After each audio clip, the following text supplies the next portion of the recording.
అపేక్ష ఉంది. అందుకే నా దేశం అంటే నాకు ఇష్టం. మరి నాకు ఇష్టమైన ఈ భారతదేశం గురించి నా మాటల్లో చెప్పాలనుకుంటున్నాను.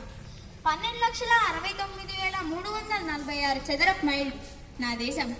121 కోట్ల జనాభాలో నేను ఒకడిని.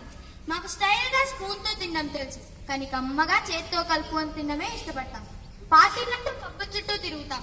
అలాగే పండగలు వస్తే ఫ్యామిలీతో గడపడం ఇష్టపడతాం. ఇతర దేశాల్లాగా విదేశీయులపై దాడులు చేయం. అతిథుల్ని దేవుళ్లా భావించే దేశం నాది.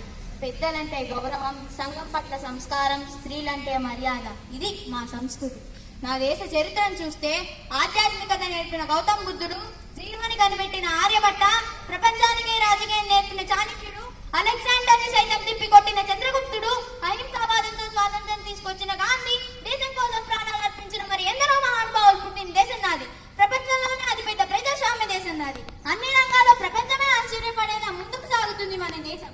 అలాగే ఏ దేశం ఎగినా, ఎందుకు కారెగినా, ఏ పీఠం ఎక్కినా, ఎవరెదురైనా పొగడనా నీ తల్లి భూమి భారతిని, నిలపనా నీ జాతి నిండు గౌరవం అంటూ ఎందరో భారతీయులు భారతదేశ సమగ్రతను చాటారు.